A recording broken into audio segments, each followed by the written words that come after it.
Welcome back to the Reality Guys. I'm your host Brian, and today I'm talking a new show, The Anonymous. This is season one, the premiere season. This is episodes one, two, three. I'm gonna pretty much talk about the premise more than I am gonna go play by play of what actually happens. This show comes out on USA. I think it also comes out on a few other networks. Weird time, 11 p.m. on a Monday night. I don't know how they chose this as a drop date. The first three episodes came out actually all three at 11 p.m. on Monday. So just terrible. I mean, we stay up late reviewing shows, watching TV, but even that's way too late for us. We can't stay up past that. We got jobs, we got kids. That was a tough one. So it is Wednesday. Getting this out now. I will say kind of I think the show's all right.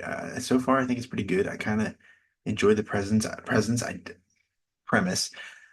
I didn't know what to expect based off the trailers, like how it was going to go because we have another AI host. I mean, that might be the new theme these days. It's just kind of like whether it's, I wonder if it's more for saving money, but you got Danny is an AI host, lets us know that the prize pack can be up to $100,000 and it's got 12 players in it. And essentially there's two phases of the game. You're in a house, like this big circle house, they call it, and you can like walk around, talk to people.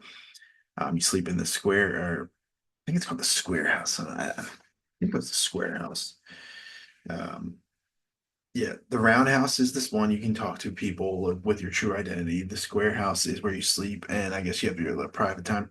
And then we have the the hideaway, and essentially this is where you're like the anonymous area, and you kind of just go into like almost like a pod, and you have a screen. And it looks like everyone has it looks like an iPad or like a tablet, and you can cast your votes there. Kind of keep your information, and when you go in before the first episode, everyone goes in and everyone chooses an avatar, aka just like an emoji type of thing. And you're kind of stuck with that for the rest of the season. And I will run down the list of the cast members and then give you their avatar because that is where a lot of people can actually play their game. So we have Jack. He is a board game player. I think he's like said he was like a professional, almost like a professional one, like competition with board games. Seems like a cool dude. He actually won two of the first three anonymous. So that means when you have the anonymous power, you can delete. You can eliminate whoever you want, and basically whoever got a vote is now put up for elimination. So even if you get one vote and somebody gets five votes, everyone has an equal chance of going home. It all depends on who the anonymous is. They just have that small pool of players they can eliminate somebody from. So Jack, he is the football, and he chose us to try to like throw people off his scent. And that's what a lot of people did. They tried to pick things that had nothing to do with them. And essentially, his choices, like he's friends with Andy, and Andy's the next one I'll get to. He was part of the Fire Fest, and he chose the butterfly, and he's like an older guy. And Jack is working with Andy, like they're friends, and he keeps putting up Andy. And this is more to just get the scent off of him because the way you're the person who is declared the anonymous is chosen is how many people pick you the least for your emoji. So he's already got it twice. We end on a cliffhanger for episode three on who actually is going to be the anonymous and eliminate the third person. But the first two episodes, Jack is he probably has the most power in the game because he's decided everyone that's gone home so far. No one has. I don't think I've heard anybody in the three episodes talk about that. It possibly could be him. So far he's playing a good game. Wonder if the board game background has anything to do with it. And like his reasoning when he's choosing people, I actually like too. Like I think a lot of people here are playing the game, which I do appreciate. There's not a lot, honestly, there's not a lot of people I don't like. Like I think I'm cool with pretty much everyone so far. I think they're all playing a kind of fun game. No one's kind of been super annoying or and it's gonna be interesting as we go because like we have like almost like a mini alliance happening, but let's see how it goes. I'll get to him and get the movie kind of talking about episode three. So there, Dylan, he is the alien. So he's like pretty loud. I think he said he was like what did he say he was? He was like a fashion model or something. Oh, he's an employee expertise manager. I don't know what that means, but he said he had a lot of outfits. He plans on being here the entire time. Wants to wear them all. He's definitely a personality. And then we have Xavier. Xavier is a Big Brother winner. He was in the cookout. He is the fish, and don't think anyone's really suspecting him being the fish either. And I think it's also the same with Dylan and the alien. So a couple of these people are kind of sliding under the radar right now. I don't even think Xavier has made it to He's probably one of the only people that has not been nominated to be eliminated yet. So kind of playing a good game. He's actually one of the guys that actually tries to start like making an alliance in when they're in the roundhouse with some of the people to target two people, Tyrina and Lily. But we'll get there for that. Robbie is a poker player. She chose the dice, so she kind of chose something that's kind of similar to her, um, I guess, profession. Obviously, dice gambling, poker gambling. She she could be a good player because there was the first challenge of the entire season is they had to do a memory game and like each success you had to guess or remember a sequence of the players' emojis and she actually got 10 in a row so that banked them $2,500. So uh got to keep an eye on her. I think she's pretty cool. She's I think playing a decent game. She won the first. She was the first person to be safe because she won that challenge in the episode one. So she actually did get nominated at one point, but she didn't make it onto the third time. So she's been up once, not in the finals to even be like because they kind of like break it up where it's like, oh, you're safe, you're safe, you're safe, and they have like two or three people or like one of you is going home. So she didn't even make it that far. Sydney. She is a hair salon owner and a pageant girl. She is the wizard, and she actually was the first person to be eliminated from the game. She tried to have an ally in Christopher, pretending to be single and interested in him. She does admit when she's eliminated that you it was just all for the show. So again, no big deal there. Not surprising. It happens all the time in reality TV shows. And one thing when you do leave, you have to say what you are, what emoji you have. So that's something like I guess can help people narrow down their choices as they do the test going in the further weeks. And if they suspected of one person and it turned out that one, they can, I'm sure as we get further in the show, there might be some like more drawn out thoughts or confessionals of how people are getting to the conclusions they are getting to with who each person's emoji is assigned to them.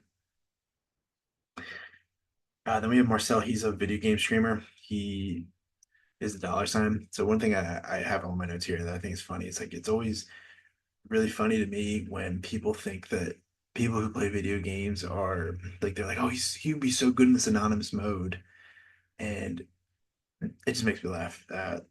It's so funny the discourse that people who play video games and who doesn't like the not the stigma, but the what people project on you for who you are and things like that just because you play video games and just makes me laugh.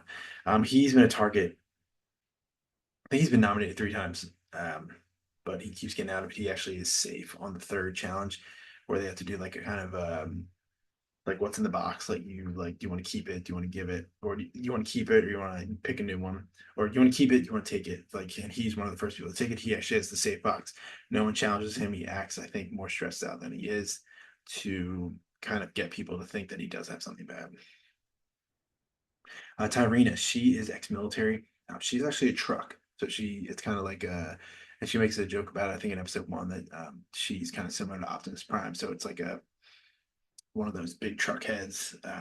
Why can't I think of the name of it? But if you know Optimus Prime from the movies, books, whatever, all Transformers, his main like transforming vehicle.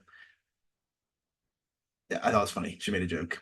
She's actually been a target of Xavier currently, and I don't really get why, but people somebody's got to go every week. So we'll see. And she's actually on a cliffhanger here. It's actually between her and Xavier, who's going to be anonymous. So if I think if Xavier gets it, she's gone. If she gets it, she's safe. And then I don't know who she's going to eliminate. So it's going to be very interesting. Next we have up is Casey. She is a podcast consultant, and I have no idea what that means.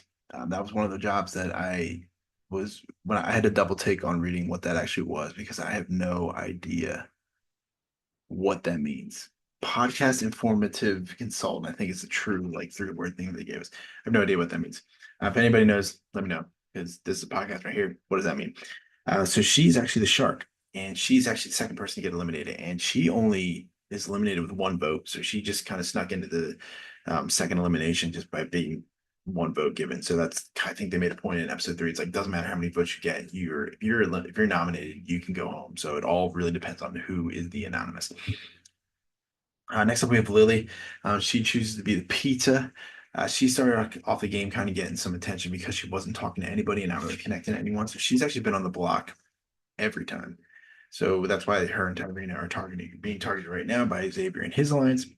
It's gonna be interesting to see how it goes because I don't know what um, Tyrene is gonna do if she does win the anonymous for that third episode. So it's gonna be interesting to see what happens with that. Christopher is the donut, and like I said in the for Sydney, they had a little bit of alliance before she went home, where she was kind of playing, not playing him, but just kind of telling him like, "Hey, let's be in alliance here." He's part of this little Xavier alliance. He seems fine. Nothing really crazy. That's one thing about the show is like I feel like we're not. He's been on the screen, but he hasn't been like totally all on screen. But I don't know. I think he's been nominated once or twice, but not with a lot of votes. And then we have Nina. Nina is the popcorn, and she's actually Sandra's daughter from Survivor. So two-time winner Sandra, and she also was on Survivor AU. So she is not disclosing this information to people. Earlier, I think in episode one, Andy does tell everyone that he was involved in Fire Festival, and then Xavier, somebody's like, "Oh, anybody else on TV?" And Xavier's like, "I was on Big Brother and I won." And that was kind of the end of it. Like, I'm surprised that nobody else was kind of like, "Oh, maybe we need to get Xavier out of here because of that information," because you already want to show that you kind of need to build alliances. But no one seemed to care. No one seemed to know who he was. So I mean, that's good for him. Maybe they've never seen the show. But Nina is someone to keep an eye on because she, like in her confessionals in the second challenge, where there's second challenge, you had to throw balls into holes, and there were certain holes that gave you money, and another one that there was one for each player who threw it in there, blocked them from being safe. And she was really targeting people. So she's definitely someone to look out for. She's playing the game pretty well. I don't think I haven't heard anyone thinking that she's popped the popcorn emoji either. So it's just cool to see people each playing their own games and things like that. But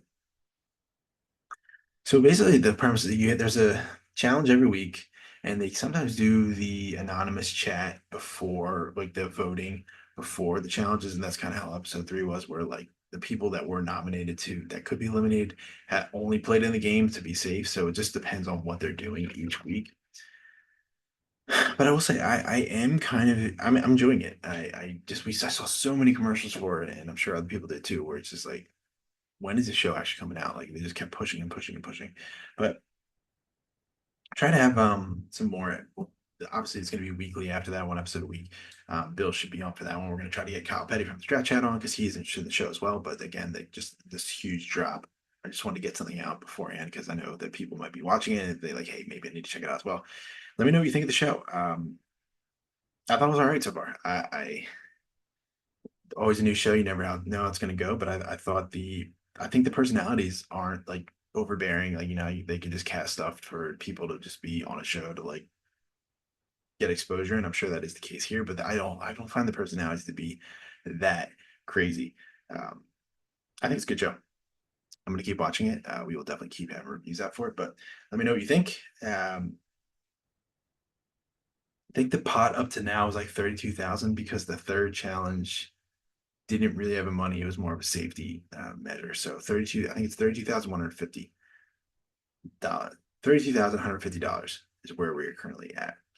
So yeah, I don't know who's gonna win because I mean it all comes down to like it's hard to pick a winner here because the I don't know if like eventually they're gonna be like maybe you can find out who people are, who's emojis who, and things like that. Like what are the wrinkles and like twists in the game gonna be? But thanks for watching. Make sure to check out all of our other stuff. We should have Love Is Blind UK, the finale episodes later tonight. Bachelor probably as well, maybe Thursday. That was Hometown Suites or Hometown Dates. And what else we got going on? I think I load on Thursday, but we have some stuff picking up. No Claim to Fame tonight. If anybody's watching this and watch Claim to Fame, the DNC is pushing that back a week, so it will actually be the finale 2 hour episode next Wednesday. So again, thanks for watching. Hope you guys have an awesome rest of your day, and I'll talk to you in the next video. See you.